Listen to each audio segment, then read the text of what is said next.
kinamatisang manok naman ang ating luto. So, ito yung ating niluto.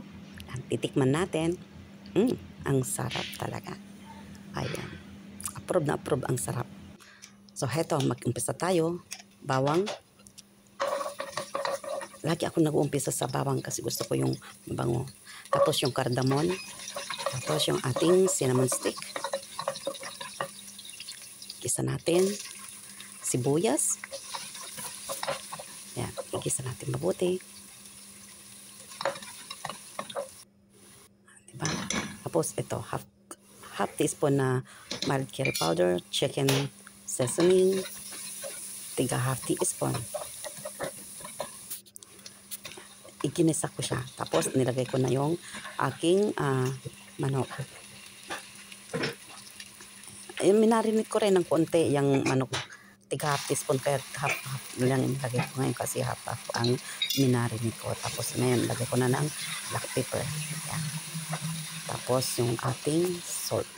Tapos halu-haluin natin, takpan natin para mag-moist siya. Tapos yan, lalagyan ko na siya ng laurel or bay leaves. Halo-halo, halo-halo. Siyempre para magpatay-patay yung ating chicken. Yan, luto. Tapos yung fresh na tomato. Kaya nga sabi ko nga, ang pangalan nitong luto ko is kinamatisang chicken. Diba, kinamatisang chicken. Tapos nakalimutan ko kanina pala yung luya. Yun, nakita yung nilagay ko is yung ginger. O, dapat doon sa umpisa pala yan, ano. Sige, okay lang.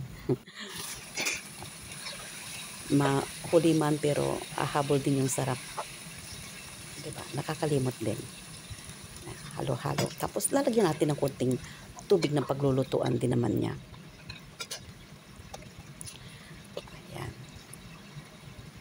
Ayan. Tapos alam nyo, nilagyan ko ng kunti lang ng cooking cream. Kasi para hindi naman siya maitim.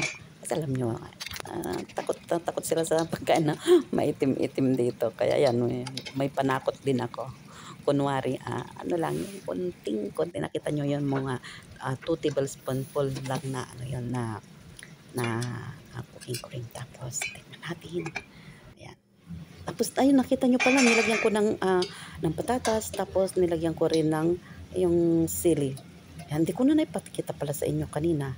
So, ito na, syempre, niluto natin mabuti hanggang malambot yung manok. Ayan na, luto na yung ating kinamatisang manok. Kinamatisan na lang tawag ko dyan. Ang sarap. Diba? Sarap. Approve na approve ang lasa.